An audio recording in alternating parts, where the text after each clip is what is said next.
You're listening to the Final Say Radio Show, a Rappaport Media production, with your host Brett Rappaport and co-host John Rappaport.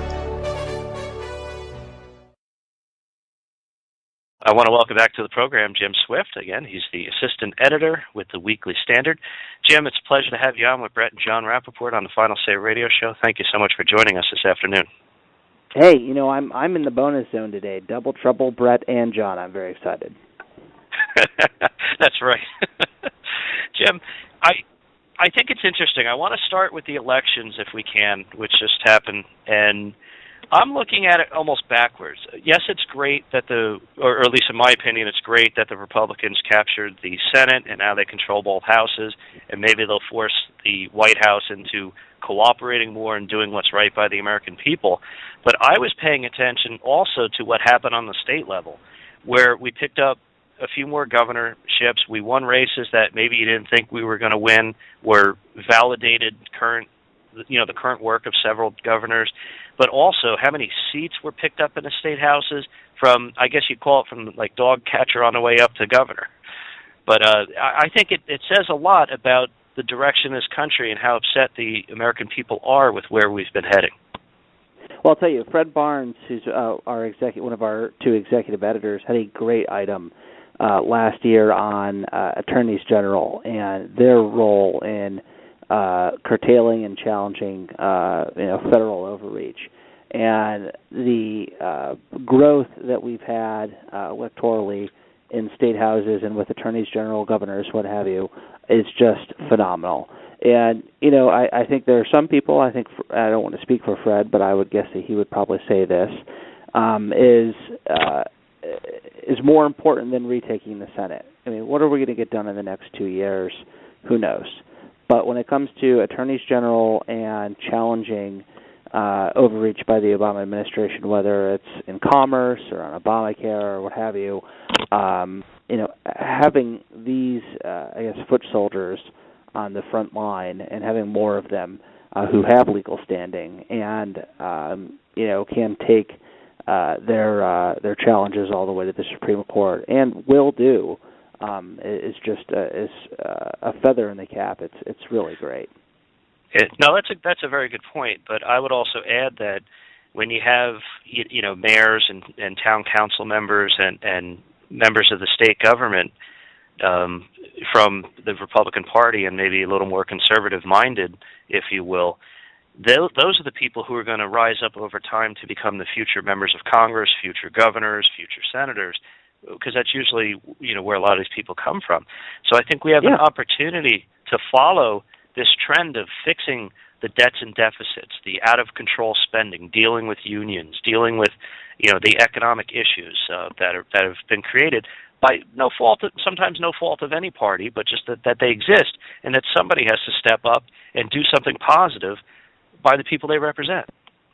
And it grows the bench. If one thing is clear that Republicans in 2014 and the massive wins is that the Republicans had a better bench.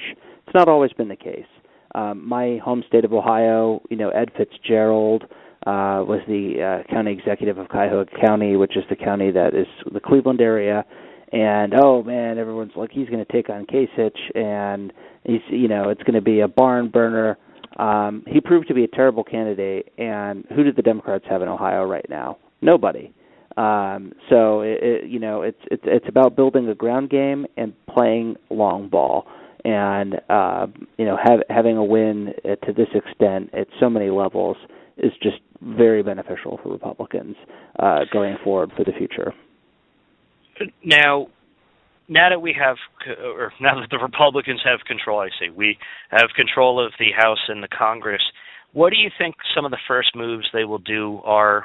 Will it be a Keystone pipeline, maybe some tax law changes, a repeal of Obamacare? What do you think the first moves are? And are there any that you have any kind of feel that, we understand that the president most likely won't support any of this and will be the obstacle, but do you get a sense there may be some bipartisan support by the Democratic members of the House and the Senate to come aboard for some of these items?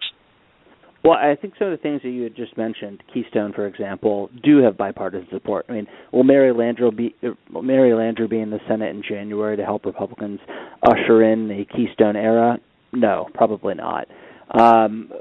They will probably go on some of these measures. I don't want to caution them against overreaching, but like you say, if Obama's not going to go along with a lot of these things, let's say Republicans pass a tax measure, and I'm a former tax guy myself, worked for members of the Finance and Ways and Means Committee. Let's say that they just pass a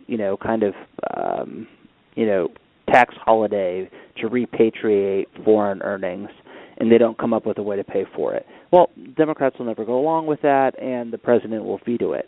I suspect the Republicans in the House and Senate leadership are smarter than that, and they're going to come up with ways to give things Obama that he really should not refuse. And I would like to see them take that a step further, because on immigration, the president has already pretty much publicly proclaimed he's going to spit in their faces and do what he wants. My thought is that they should just take aspects of the 2007 Kennedy-Kyle reform immigration bill and pair liberal and conservative ideas do-si-do and send them tandem to the president and make him veto them, or say, oh, it's not comprehensive enough. I mean, imagine if we partnered with the DREAM Act, which liberals love, with something like getting rid of a family-based immigration reform system. And I know some conservatives are very for that, but replacing it with a merit-based system, which is typically what in immigration reform Republicans want. Would the president really veto that? I mean, send him some piecemeal sorts of things, and send him equally conservative and kind of liberal ideas paired together, and make him look like the obstinate one. Don't fill that narrative for him, which is I think it would be a mistake if Republicans chose to go down that route.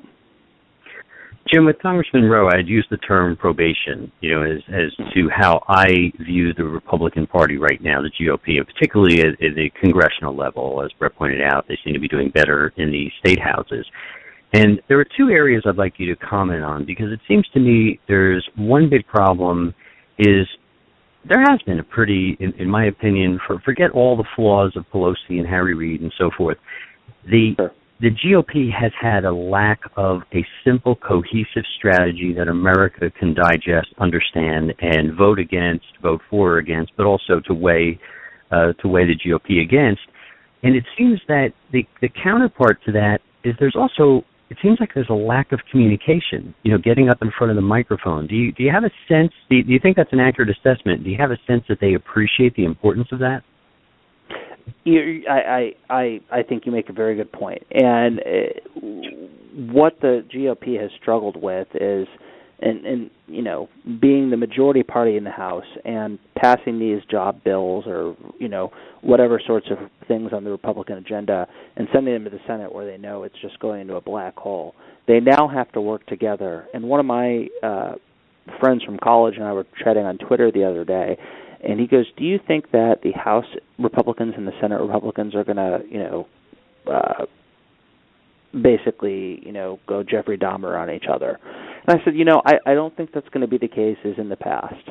And, yes, there is sort of the House majority has become more Tea Party-centric, but those who want to go along and get along and understand that they want the House to work in a certain way, have just kind of abandoned the sort of Justin Amash type of, I don't care what you guys think, I'm going to do what I want. I think they're going to work together. And like you say, it's about coming up with an agenda. And, is it going to be 1994 all over again where they're going to kind of have their 100 days sort of thing? I don't think they're going to make such promises just because, you don't know what the president's going to do. But I do think that McConnell and Boehner's teams are going to work together and kind of come up with an agenda that is easy to understand and is something that they can sell as this is what we are doing. Whereas, in previous times when the majority is in both chambers has flipped back, you haven't seen necessarily such lockstep, but I think that it's there. Well, I hope you're right, Jim. One of the reasons why I mentioned the communication side of this is I think very often it's one thing to talk about as a party platform, government's too big, government's too bloated. But if you don't explain to people the difference, for example, the benefits of more states' rights and more burden on the states and less on the federal government, and why a 50-state experiment is an absolute, brilliant, genius plan, you can't just say we're against big government. You have to explain how that balances. And it's a perfect way to bring the president down a notch to explain to people what a balance of power is really about and why this president, irrespective of what party he belongs to, is in gross violation of the fundamental tenets of how this country is supposed to work. That's a kind of an example of what I mean by I think they need to drastically improve their messaging. Yeah, and let's not hate on big government. I'm no proponent of it, but when you say the 50-state experiment, big government plays an excellent role, and I think conservatives don't often appreciate this enough. You look at Illinois, Massachusetts, Maryland. These states have all been big government states, and they've been governed by big government liberals. And what happened? The Republicans won. It was inconceivable to so many of people in the talking class and the pollsters and everything else. Big government does have a role in these kind of 50-state laboratories because it gives Republicans an opportunity to say, look, this is nuts. You guys are overreaching. This is not what people want. And it gives them the ability to say, look, hey, Maryland, Massachusetts, Illinois, they elected Republican governors. That's nuts in a good way. And so, it's one of these sorts of things where it's good to have a counterexample, but like you say, the Republicans do now in these huge majorities in many state legislatures and governors' offices do need to lead by example. But it's good to have a counterexample, and I guess we'll always have California. John and I just spent a week out there. Boy, we were glad to leave. It's a beautiful state, but it's so liberal. It's disgusting. I was talking with someone when I went out to San Francisco for the first time, and I looked out there and I felt like that little kid in Thank You for Smoking. Like, who are these people? These kind of Rob Lowe characters talking about their koi and all this other stuff. Like the culture out there, it's just nuts. But it's different strokes, different folks. I will say this. I mean, they experiment with a lot of things like natural gas buses and the different uses of resources, and I appreciate that. I just think that having government in control and the over-regulation is too much. But anyway, I digress from a couple things that I want to address in the few minutes we have left with you. These people love natural gas buses, but they hate fracking. Like, how do they sleep at night? I don't know. Exactly. Or my example when I went to San Francisco last week was, I bought like a deck of cards as a souvenir for someone, and they make me pay 10 cents for this bag that could have fit like 1,000 deck of cards. And I said, "Don't you have a smaller bag?" I don't mind paying for it, but don't you have a smaller bag? And they said, "No." I'm like, well, isn't that kind of wasteful? Yeah, exactly. But anyway, Jim, so Eric Holder finally decided he's going to step down. I wish it happened long ago, and actually probably think that he should have been impeached. But, he's stepping down, and Loretta Lynch was named by Barack Obama to be the replacement. And I have a couple issues here. One is I probably have an issue with just about anyone he nominates. But I looked at what happened with Congressman Brim, and I believe that, it's like they did everything they could to go after him, and I suspect there's a lot of politics behind this decision, and I don't think that's what this country needs. I think we need somebody who's going to faithfully execute and prosecute the laws of this nation. I'm not sure we have that in this case. We didn't have it with Eric Holder. You look at Loretta Lynch's biography, and from a prima facie kind of view, okay, she is U.S. attorney, and I'm not trying to say that she's inexperienced in any way, shape, or form, but not much is really known about her. And one of these sorts of things is once you kind of dig beneath the surface and you look at some of the things that she's been involved in as a U.S. attorney, you really get the sense that this is basically just Eric Holder 2.0, and you knew that the Obama administration, and they communicated as such, wanted to weaponize the Justice Department. And it just seems something along these lines where it's just more of the same. And it is concerning. But like you say, I'm as distrustful as you of pretty much anyone that Obama would nominate for such a position. Yeah, and the Justice Department, to be honest with you, there's no place in politics in the Justice Department, in my opinion. I feel like we fought a revolution over these types of, issues, blind to some, unblind to other laws, and it's very dangerous. It's a very slippery slope, and we've already seen it happen. I'll give an example. The members of Congress have been holding hearings for years now in Fast and Furious, requesting documents. They've been told, that's too sensitive to release. We just saw on I think it was Election Day, some 60-something thousand pages released, I believe, individually. And as they started reviewing a lot of this, they said, what was in any of this that couldn't have been released years ago? And again, it's dangerous. It's almost like a spit in the eye of the American people, and I agree. I think this is just more of the same. Hey, she's got a great education.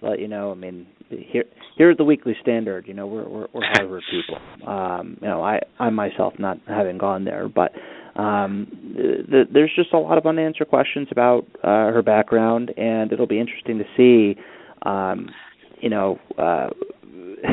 like you say, Holder should have recused himself and gone long ago, but now that Republicans are going to take the majority in the Senate, it'll be interesting to see whether or not her confirmation is able to go anywhere. It might end up becoming, irregardless of her background, that she becomes a victim of the Democrats' war on the filibuster.